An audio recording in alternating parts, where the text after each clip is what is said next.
we have Sahar Aziz, who's an associate professor at Rutgers University. Sahar, appreciate you being with us. Can you just walk us through what the fundamental differences are between these two pieces of legislation?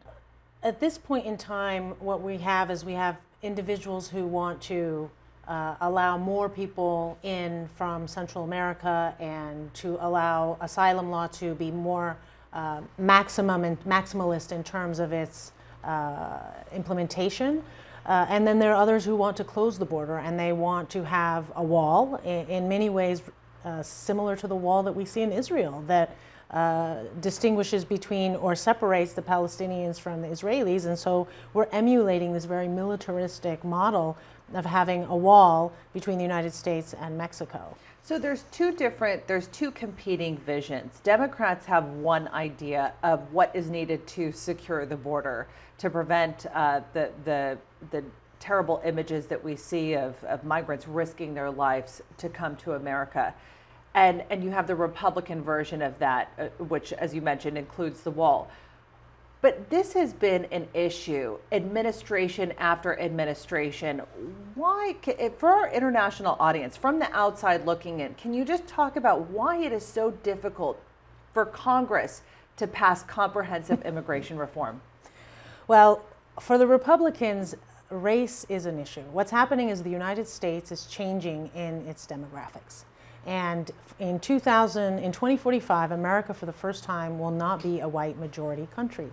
And therefore, what you're seeing is a push by the base of the Republican that is already very far to the right, that doesn't want immigration from non-European countries. And I know that sounds very crass, but at the root of it, I do think that there is racism involved.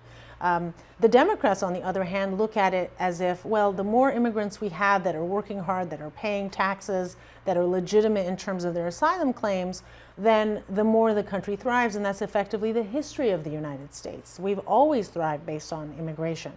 There is a camp in the Republican Party that finds the far right in the party to be unreasonable and to be un-American. However, they're the minority. So when you start to see people like Rubio and other primarily Latino Republican elected officials, they're actually much more reasonable on immigration reform because they themselves are immigrants. But immigration is not just about race. It's also about resources. There's a lot of disaffected Americans, especially within the Republican Party, that want their country to take care of them first. Mm-hmm. But what you're saying, though, highlights the fact that this has become a very polarizing subject in the United States. People want to pin, Republicans are racist or Democrats aren't doing anything about it. They want wide open borders. But truthfully, I think everybody is somewhere in the middle. But the first wave of Democratic presidential hopefuls are going to be competing on the stage tonight. And immigration is no doubt going to be something that's going to come up. I guess, how do you think, what do you think the American people want to hear from these candidates tonight? Because again, two polarizing views.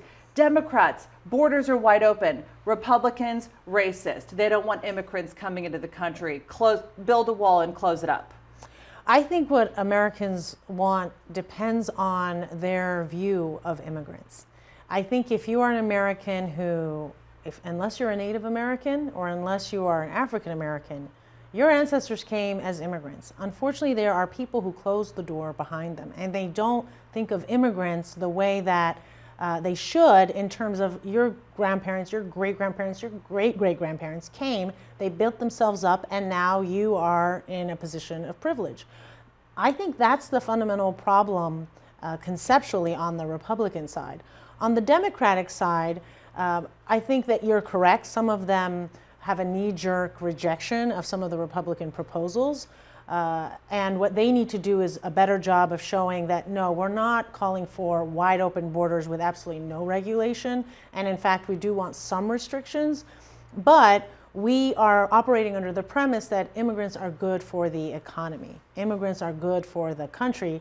And I tend to side on the Democratic side because the empirical evidence, the empirical data shows year after year, decade after decade, that immigrants come, they work hard, they pay taxes, they're socially mobile, and if they commit crimes, they tend to be the minority and they're punished for it. We have a criminal justice system that deals with whether they're, if they are going to commit a crime.